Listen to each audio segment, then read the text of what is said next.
ধাৰণাৰ বাবে মুখ্য সাৰ 1 নম্বৰ এই পতিত শ্ৰী দুখদায়ী সৃষ্টিৰ প্ৰতি অন্তৰৰ আকৰ্ষণ ৰাখিব নালাগে। এজন পিতাৰ হাতত ধৰি ইয়াৰ সিপাৰে যাব লাগে। 2 নম্বৰ মালাৰ মণি হ'বৰ কাৰণে বহুত সাহসেৰে পুৰুষাৰ্থ কৰিব লাগে। জ্ঞান ৰত্ন গ্ৰহণ কৰোঁতা সংখ্য হ'ব লাগে। কোনো ধৰণৰ বিকৰ্ম কৰিব নালাগে। আজি বাবাই বৰদানত দিছে নিমিত্ত ভাৱৰ দ্বাৰা সেৱাত সফলতা প্ৰাপ্ত কৰোঁতা শ্ৰেষ্ঠ সেৱাধাৰী হোৱা। নিমিত্ত ভাৱৰ দ্বাৰা সেৱাত সফলতা প্ৰাপ্ত কৰোঁতা শ্ৰেষ্ঠ সেৱাধাৰী হোৱা।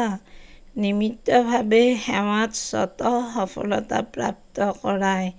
নিমিত্ত ভাৱ নাথাকিলে সফলতা নাহে।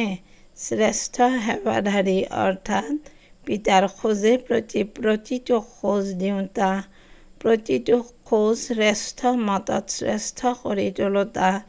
যিমানে সেৱাত নিজৰ মাজত ব্যৰ্থ সমাপ্ত হৈ যায়, সিমানে সমৰ্থ হয় আৰু সমৰ্থ আত্মাই প্ৰতিটো খোজত সফলতা প্ৰাপ্ত কৰে। শ্ৰেষ্ঠ সেৱাধাৰী সেইগৰাকী যি নিজেও সদায় উৎসাহ উদ্দীপনাত থাকে আৰু আনকো উৎসাহ উদ্দীপনা যোগায়। শ্লোগান ঈশ্বৰীয় সেৱাত নিজকে আগবঢ়াই দিয়া, তেতিয়া ধন্যবাদ পাই থাকিবা। ঈশ্বৰীয় সেৱাত নিজকে আগবঢ়াই দিয়া, তেতিয়া ধন্যবাদ পাই থাকিবা। ওম শান্তি, ওম শান্তি।